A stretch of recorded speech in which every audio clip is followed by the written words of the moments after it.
Be blessed by the divine. Shiva Sankara Nainar, this is a video for you.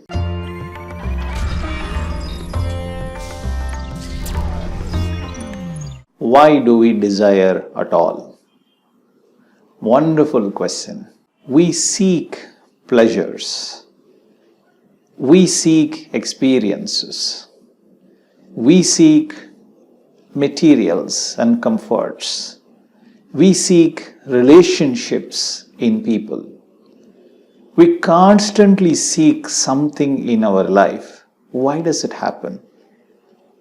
Why do we have constant need to manufacture desires in our life? We do not manufacture desire, Shiva Shankara Nainar. We only have thoughts.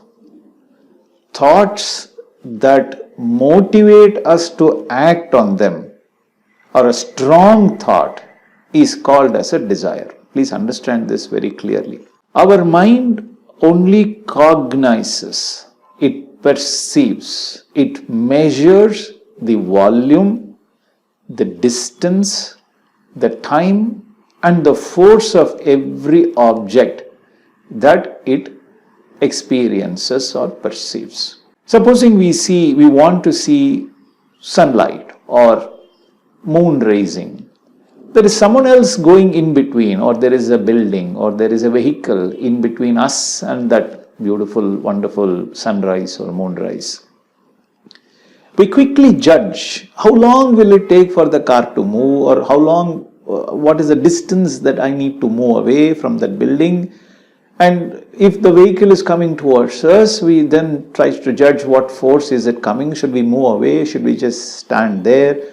So these are the reckoning activities. Reckoning is the first origin of thought. But in the process, our mind gets attached to that experience, attached to that visual or the sound or the pressure, touch or the taste or the smell, or the sound as it case. So when we get attached to these sensual experiences, it gives us a sensation. And that sensation can be one of the four sensations: pain, pleasure, peace, or ecstasy. Pain and pleasure is the most understandable one even for a child. Child doesn't understand peace and ecstasy. Only an adult who has been able to reduce the frequency of the brain through certain psychic practices is able to enjoy peace within himself or herself. When you start to enjoy peace and go even lower in the mental frequency, you reach that ecstatic state. A state beyond alpha, theta, go to delta frequency when you are in the deep sleep mode, when you have no dreams. And that is a state of bliss actually. Only thing is you are so fast asleep, deeply asleep, that you are not able to enjoy and experience it and recall that. But such an experience is possible when you are meditating. Only through Kundalini yoga you can reach the delta frequency, still remain conscious and aware, and go to the delta frequency and enjoy that blissful ecstatic state. Many of our sky yoga practitioners have reached that state even for a few seconds to a few minutes. It is a great benefit to enjoy that such a state. It's a beautiful state. There is nothing comparable to that in this entire world. No pleasure in this world can give you that level of bliss and ecstasy that you can only get through simplified Kundalini yoga, in my limited experience and knowledge. However, as we start to experience these sensual feelings, it leads to certain pleasure sensations. That becomes an imprint in us. And whenever there is a potential pain or a real pain or a perceived pain, then we seek certain pleasure-giving activities in order to get away from pain. For instance, we feel hungry. In order to fulfill the hunger, we are used to eating.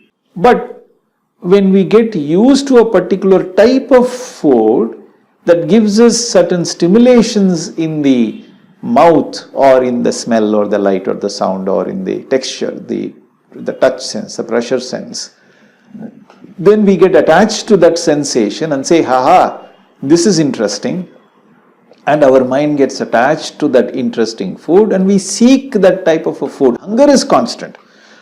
Everybody gets hungry. Okay, whether you are a non-vegetarian, vegetarian, vegan, or you are a sattvic follower, whatever you are, you get hungry. But the kind of food that you eat is dependent on the kind of habits that you have formed over many years of your living in this world. It takes time and effort to correct these habits. And this is possible only by awakening the Kundalini and increasing the consciousness. Consciousness governs our actions from within. This is the sixth sense. By using that sixth sense, the discrimination ability, we discriminate between what is good for us and what is bad for us, and increase the good and reduce the bad, then the desires will go away. You can surrender all your desire to that blissful existence of the Almighty Force, which is all pervasive, all penetrative, all surrounding and all knowing pressure force. Then there will be no desires at all. Such a yogic state, such a nishkamya karmic state is possible, where your actions are based on needs, not based on desires. Thank you for inspiring this video. I'll see you in the next video. Be blessed by the Divine.